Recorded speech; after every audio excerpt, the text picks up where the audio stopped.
மீனாட்சினாலே அபூர்வம் தானே.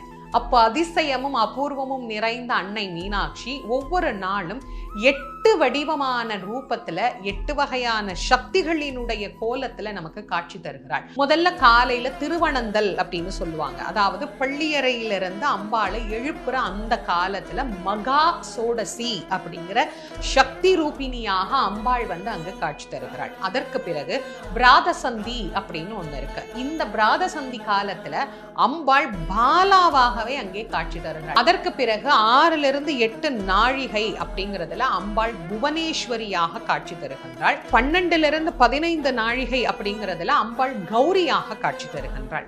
மதியானத்துல அம்பிகை ஷியாமளா அப்படிங்கிற ரூபினியாக காட்சி தருகின்றாள். சாயரட்சையில மாதங்கியாகவும் அர்த்தஜாமத்துல பஞ்சதசி அப்படிங்கிற தேவியினுடைய ரூபமாகவும் அருள் புரிகின்றாள்.